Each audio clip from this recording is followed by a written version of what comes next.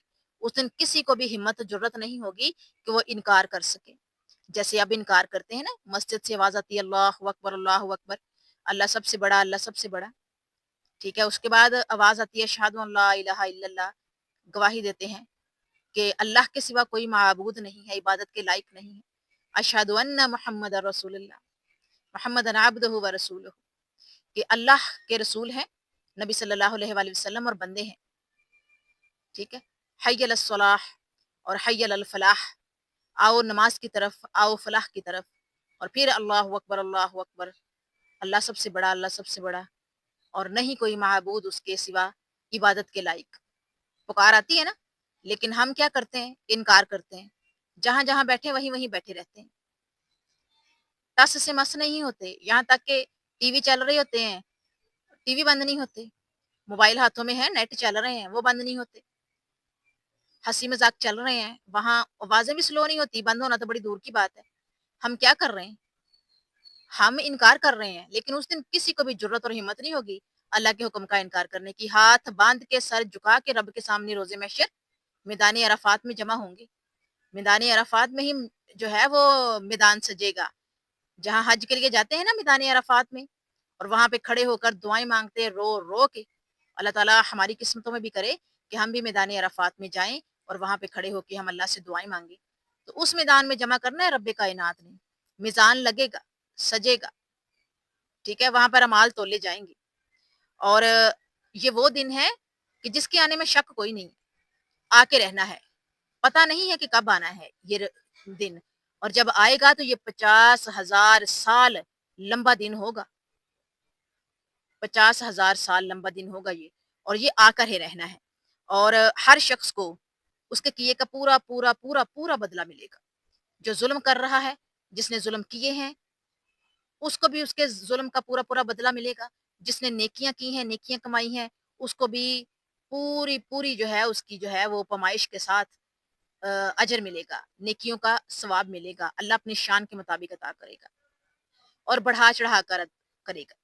اس لیے ہمارے نبی صلی اللہ علیہ وآلہ وسلم نے کہا تھا جب معراج سے آئے تھے کہ مجھے جہنم میں جب وزٹ کروایا گیا، دکھایا گیا جہنم میں، تو میں نے عورتوں کی تعداد زیادہ دیکھی، اس لیے میری امت کی عورتوں صدقہ کیا کرو۔ اور آپ لوگوں کو ایک اور چیز بتاؤں کہ جب ہم صدقہ کرتے ہیں نا، جیسے ہم نے 10 روپے صدقہ کیا ہے تو اللہ اس کو پالتا ہے۔